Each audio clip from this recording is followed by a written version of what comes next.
The morning city was awake, but lifeless. Towers breathing smoke, streets glistening with forgotten rain, faces drifting like shadows without names. Among them, one man walked without direction, carrying the silence of 1,000 unsaid goodbyes. The world he had built had collapsed overnight, leaving behind only photographs that no longer spoke. Each step echoed with the sound of what could not be undone. The city lights faded behind him, swallowed by the horizon of mist. He did not know where the road led, nor did he care. The pain was too vast for words, too deep for prayer.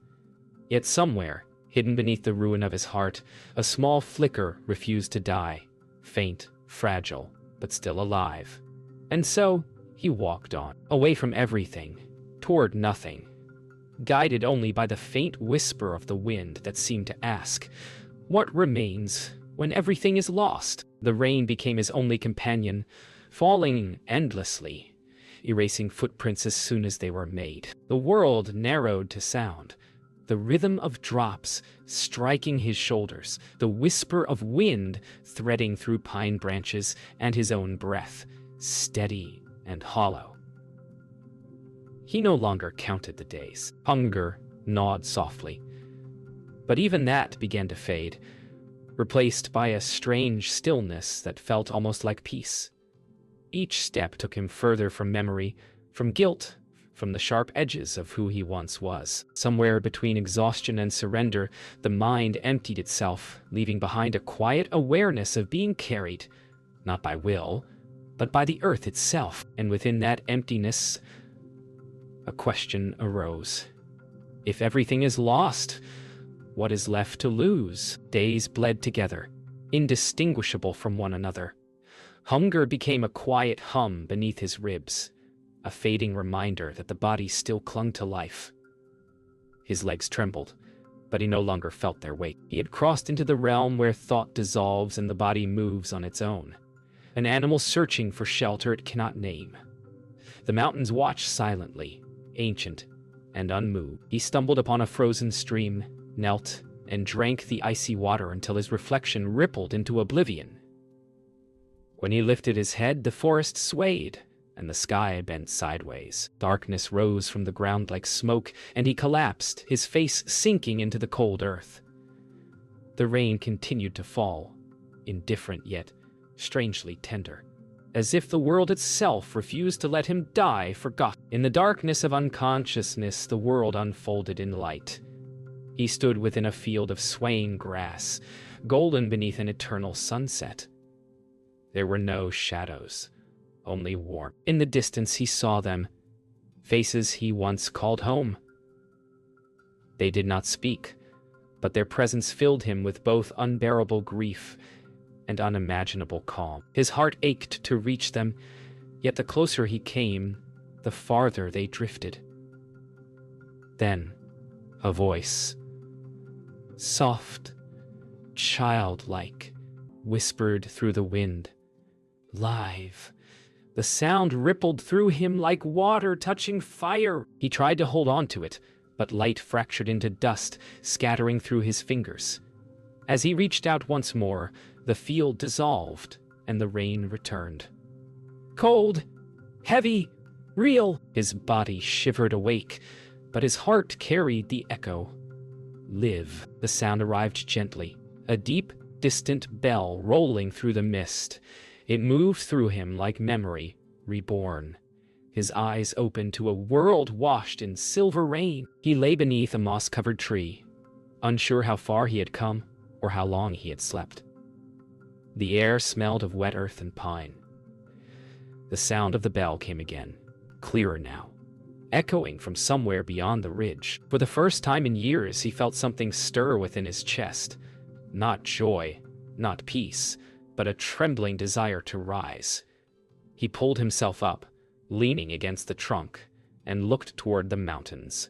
The bell rang once more. He began to walk toward it, each step guided not by will, but by something softer, the faint pulse of life calling him home. The mist thickened as he climbed higher, his breath visible in the chill. The sound of the bell had faded, replaced by the low hum of wind weaving through pine. Then, from the fog, a figure emerged, motionless, patient, ancient as the stones beneath his feet. The man wore robes the color of earth, his face lined with time yet untouched by sorrow. They stood in silence, the wanderer and the hermit, two mirrors facing one another. No words were exchanged, but something unspoken passed between them. A quiet recognition of shared emptiness. The hermit turned, gesturing toward a narrow path that led deeper into the mountains. Without question, he followed.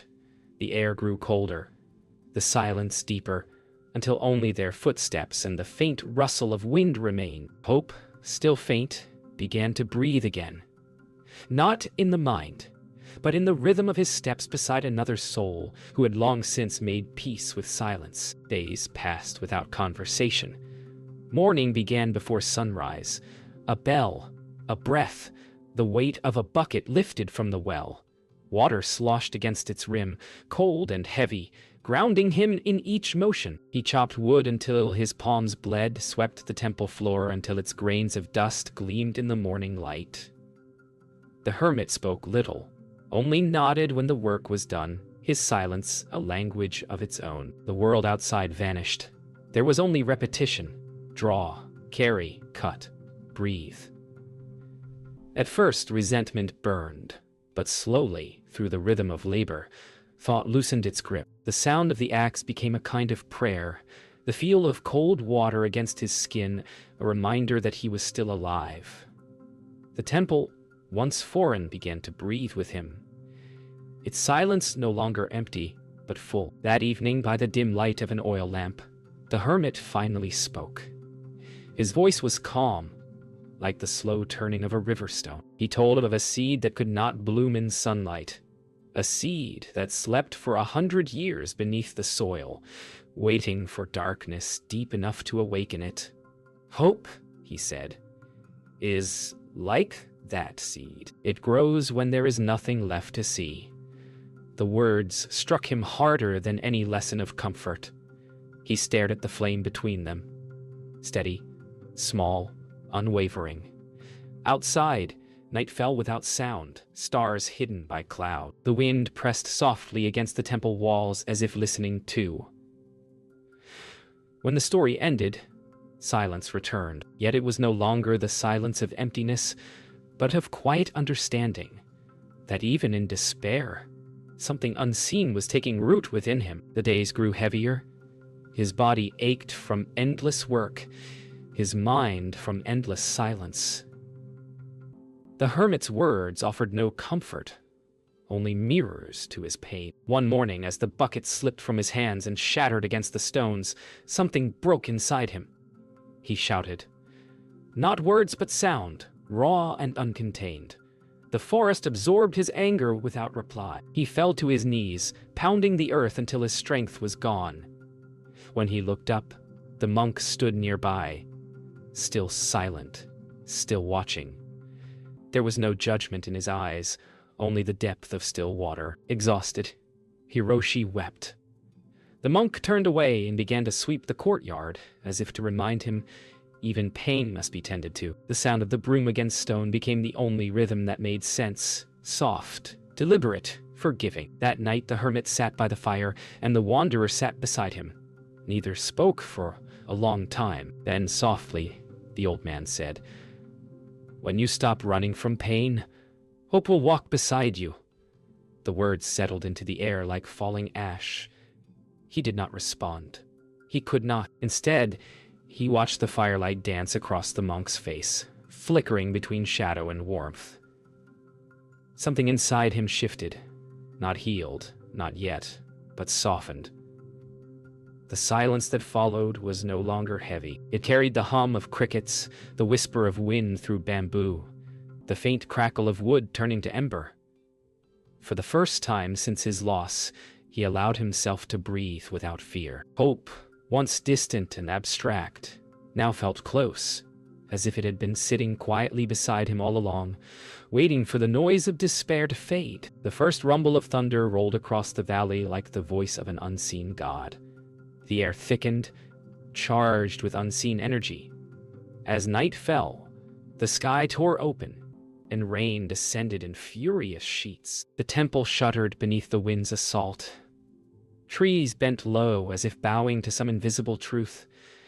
Inside, he watched through the half-open door, the world outside dissolving into water and motion. Every flash of lightning revealed the chaos within him, grief, anger, fear, all colliding like storm clouds over the soul. He wanted to close his eyes, but the storm demanded witness. He realized then that silence was not absence. It was courage, the kind that listens to thunder without fleeing. When the roof groaned and the tile broke loose, he did not run for shelter. Instead, he stepped into the rain. The storm met him like an old friend, wild, merciless, and utterly alive. Through the chaos, he saw the monk, still, unmoving, as if untouched by the storm that screamed around him. Rain streamed from his robe, but his breath was steady. Eyes closed, body rooted like the mountain itself. Watching him, something inside Hiroshi trembled. How could a man remain unshaken when the world was tearing apart? He stepped closer, the rain blinding him, and realized that the storm did not end at the temple walls. It ended where stillness began. The monk's silence was not defiance, but acceptance. The wind howled, but could not reach him. The lightning flashed, but could not touch him. Hiroshi knelt beside him, trembling, and closed his eyes. In that moment, thunder became heartbeat. Rain became breath. For the first time, he understood. Peace was not the absence of storms, but the calm found within them. When the wind weakened, he rose without instruction. The roof above them leaked in slow, steady rhythm, drops landing on the wooden floor like the count of passing moments. He climbed the ladder, gripping slick tiles, hands numb from cold. Each tile he replaced was a prayer in motion, a silent vow to rebuild what had been broken. Not just around him, but within. The rain pressed against his back, and yet he felt lighter, freer. The master below said nothing. Only the faint sound of sweeping could be heard. When at last he fixed the final tile, he paused, drenched and trembling, and looked over the valley. The storm still raged beyond, but something in him had cleared. The work had not been about survival. It was about belonging again, to the moment, to the world, to the quiet resilience that life itself teaches. At dawn, the wind shifted. The rain softened, thinning into mist that drifted like memory across the peaks. He sat outside the temple, his body aching, his mind strangely quiet. For hours he simply breathed, the air cold, clean, alive. The forest whispered. Birds began to call, cautious at first, then free. It was then he realized that hope was not a flame or a vision, but a breath. Something so simple that he had long forgotten how to feel it. The pain had not vanished, but it no longer ruled him. He looked to the horizon where the first light touched the wet earth, and something within him whispered, "This is enough." In that single inhalation, he felt both the vastness of the world and his place within it. The storm had not broken him. It had washed him clean. By evening, the mountain had returned to silence. The air smelled of earth and renewal. He walked through the forest paths, everything shining with that strange clarity that follows chaos. Leaves trembled with light, drops of water catching sun like glass. He felt gratitude. Not the loud kind born of joy, but the quiet kind that comes from surviving what once seemed impossible. When he reached the edge of a cliff, he looked out at the valley spread before him, endless and alive. For a long time, he simply stood there, breathing, the remnants of storm clouds drifting past like old sorrows finally set free. The mountain no longer felt foreign. It felt like a mirror, vast, patient, forgiving. He bowed his head, not to any god, but to life itself, whispering a silent vow to keep walking, no matter where the path would lead. The mountain air had turned gentle again, carrying the sound of water and birds. Following the stream one afternoon, he came upon laughter, light, clear, and utterly unafraid. A child stood by the riverbank, throwing pebbles into the water, each splash followed by a small cheer of triumph. For a long moment, he simply watched. The laughter reached somewhere deep inside him, stirring a memory he had long buried, the sound of his own daughter's joy. When the child noticed him, she waved without hesitation, her eyes bright and curious. He hesitated, unsure how to respond, but she only smiled wider, as though they had known each other all along. In that instant, something shifted in the silence of his heart. It was fragile, but real. A reminder that the world still held light, and that hope sometimes returned wearing the face of innocence. They sat together beneath a maple tree, sharing rice and roasted chestnuts. The child spoke endlessly about the fish in the river, the wind that carried songs, the dream of flying on a crane's back. He listened at first quietly, then with a smile that surprised him. Her words were unguarded, her laughter pure, cutting through the weight he still carried. When she offered him the last chestnut, he shook his head, but she insisted, placing it firmly in his hand. "You needed more," she said, and he could not help but laugh, a sound he had not made in years. In that laughter, something within him healed. He realized that joy did not erase sorrow. It simply taught it how to breathe again. As the day waned, the girl told him a story her mother once shared, about a lantern that stayed lit through 1,000 nights because it refused to fear the dark. "That's what hope is," she said, her voice light but certain. "It's when you play even when it rains." He listened, struck by the simplicity of her truth. Hope wasn't born from strength or wisdom. It was born from innocence, the courage to smile when the world forgets how. Watching her chase fireflies among the reeds, he felt something stir, not as an idea but as presence, the living pulse of the world, returning to meet him halfway. In that child's laughter, he recognized the voice he had once dreamed of, the whisper that had told him to live. Days passed, and together they worked to mend a small wooden bridge washed away by the storm. The planks were rough, the rope frayed, but each repaired piece carried the joy of creation. The child hummed as she worked, her voice blending with the sound of the flowing river. He found peace in the rhythm of her presence, her patience, her laughter, her quiet focus. The bridge was small, yet its meaning vast. Each nail he hammered became an act of devotion, not to the past he had lost, but to the life that still awaited him. When they finished, the girl ran across to the other side, arms stretched like wings, shouting, "It holds!" He laughed again, not because it was funny, but because it was beautiful. That evening, as twilight deepened, the master watched from a distance. The wanderer sat beside the child, helping her light a small candle that floated gently downstream. The old monk's gaze softened, the faintest smile beneath his white beard. He saw not a man burdened by sorrow, but one learning once again to live in the moment, to see through a child's eyes. The flame drifted away, carried by the river's endless song. "He remembers," the monk whispered to the wind. Within the soft glow of dusk, the world felt whole, imperfect, transient, alive. The river, the laughter, the flame, all merged into one truth: that the heart, once broken, does not return to what it was.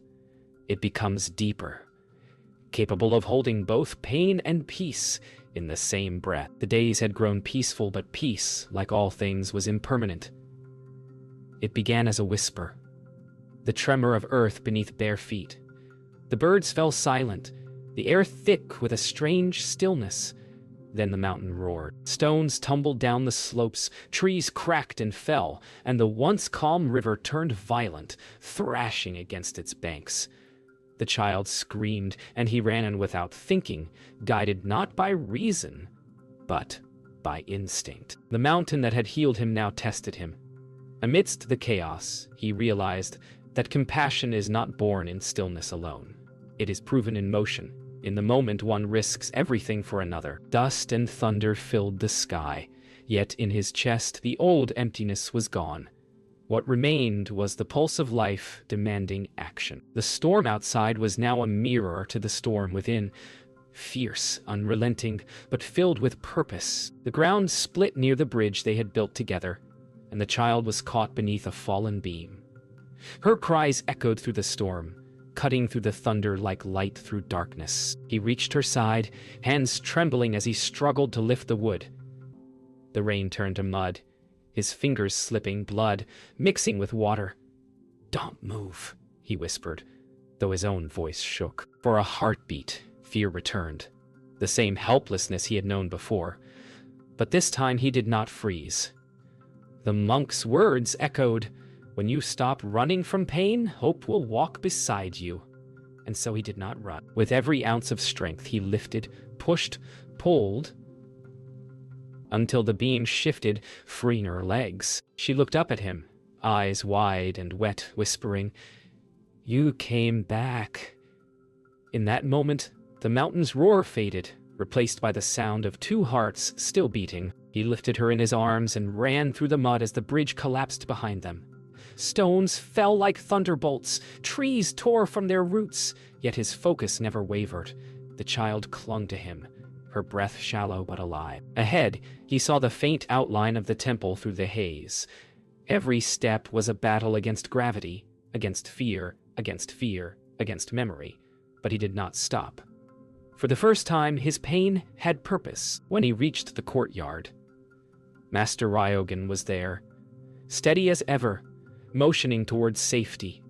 Together they carried the child inside, laying her down by the fire. The monk met his eyes. No words, only silent acknowledgement. The lesson had ended. Life itself had become the teaching. Outside, the storm began to ease, as if bowing to the strength of compassion. When the storm finally passed, the temple lay bruised but standing. Hiroshi sat beside the sleeping child, exhausted beyond thought.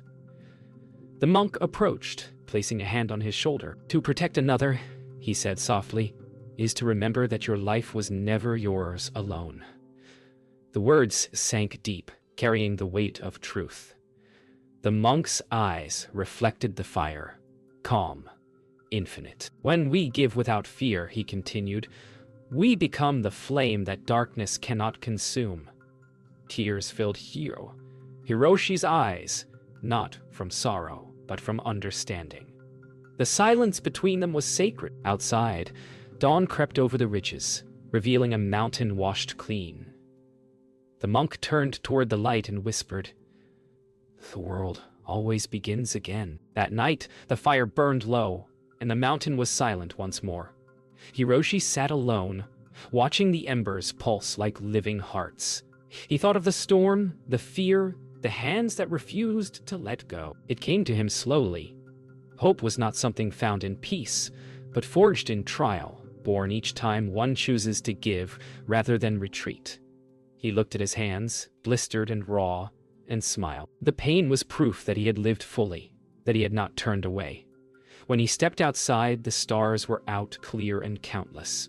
The air was sharp and alive. For the first time in many years he bowed, not to any master, but to the life that had never stopped believing in him, even when he had. Morning returned in silence. The air still carried the scent of wet earth and ash. The storm had stripped the mountain bare, leaving broken beams, fallen trees, and scattered remnants of the village below. Yet amid the ruin, there was no despair. Only purpose. He walked through the wreckage with quiet determination, gathering fragments of wood, binding them with rope. His movements were slow, deliberate. Each piece lifted not as debris, but as memory reborn. The monk's teachings echoed within him.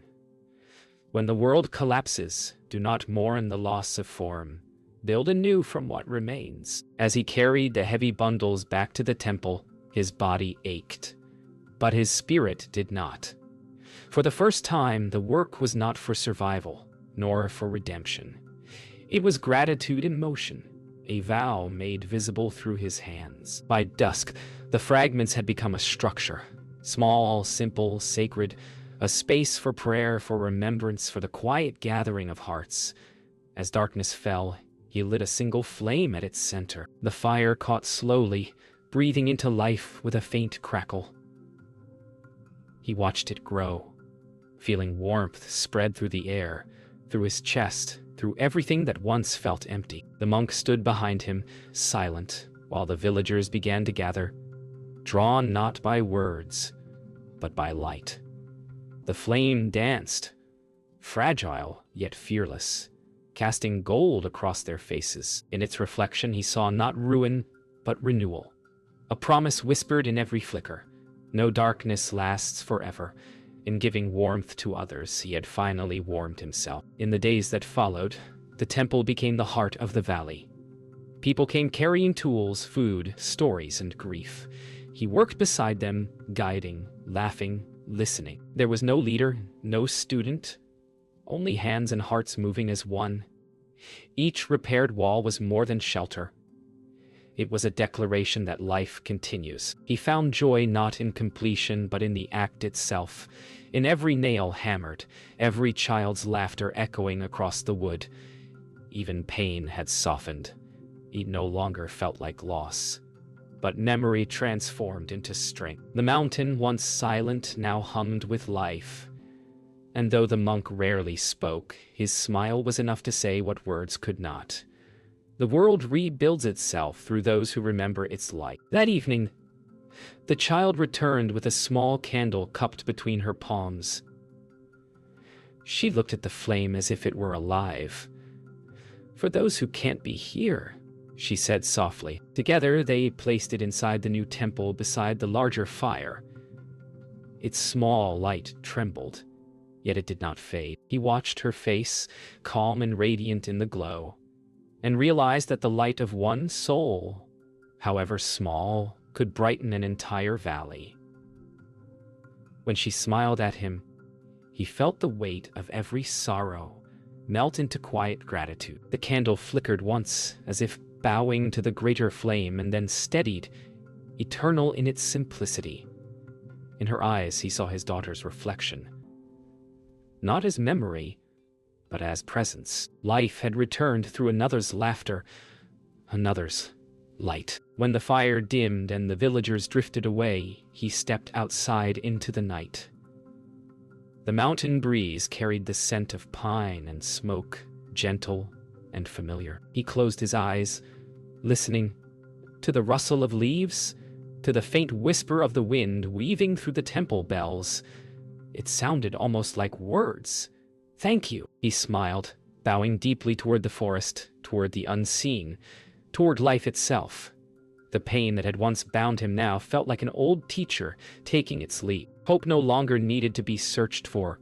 It lived in every breath, every act of giving, every quiet moment of being alive. The wind rose once more, circling him like a benediction, carrying away what was finished, leaving only peace. The morning came soft and blue. Mist rolled through the cedars, wrapping the mountain in a farewell veil. He stood outside the temple with a small pack on his shoulder, the bell's low echo following him like a heartbeat. The monk watched from the steps, saying nothing. There was no need for words. Every silence between them had already spoken. He bowed deeply, not in farewell, but in gratitude. The mountain had become his teacher, its storms, his scriptures, its stillness, his truth. When he began walking down the narrow path, each step felt lighter, not because the road was easy, but because he no longer resisted where it led. Hope was no longer something to hold on to. It was something that walked within him. The wind rose behind him, carrying the faint chime of the temple bell. As if blessing his return to the world he had once fled. As he descended, the village appeared, rebuilt, renewed, alive. Children played near the bridge he once repaired. Smoke curled gently from chimneys, carrying the smell of rice and cedar. Villagers waved as he passed, their eyes warm, their faces open. He paused by the river where the old bridge had fallen, now sturdy and gleaming beneath the sun. Aiko ran toward him, laughter breaking through the hum of daily life. She handed him a small paper crane she had folded, saying only, "For the road." He placed it carefully in his satchel, knowing it was more than paper. It was a prayer folded by innocent hands. He looked around once more, at faces now etched with light instead of fear, and understood. Hope had not come from solitude, but from returning to serve the living world. He stopped midway across the bridge, where the river reflected the sky. Leaning against the wooden rail, he listened to the water song. The same river that had once taken so much now flowed with quiet grace. He thought of the man who had first crossed this valley, broken and numb, searching for something unnamed. That man no longer existed. In his place stood someone unburdened. Not because the pain had vanished, but because it had been understood. The river murmured beneath him, eternal in its motion, reminding him that life, too, never stops moving. He bowed once more, this time not out of sorrow, but as a promise. To live fully, to give freely, to remember always that even in darkness, the current of hope never ceases to flow. The road curved away from the village, disappearing into the open plain. He walked slowly, feeling the weight of neither past nor future. The wind rose, sweeping across fields of tall grass, and in its whisper he heard the familiar voice, calm, loving, infinite. It was not his family's voice nor the monks', but something deeper, the voice of life itself, speaking through all things. "You have not lost anything," it seemed to say. "You have only remembered who you are." Tears welled, but they were not of grief. They were the river finding its way back to the sea. He lifted his face to the wind and smiled, knowing that wherever he walked, the mountain, the temple, the flame, and every life he had touched would walk beside him. He stopped at the hill's crest. As dawn began to bloom again, the same light that had once watched him leave. The horizon burned with golden rose, and the first warmth touched his face. He set down his pack and closed his eyes. For a long while, there was nothing. No thought, no name, no division between himself and the world. Just the breath of morning and the endless rhythm of life unfolding. Somewhere far behind, a temple bell rang once, its sound carried by the wind until it became silence. He opened his eyes, and in them was the reflection of everything: grief, joy, hope, and peace, woven into one unbroken thread. Woven. The journey had not ended. It had only become still.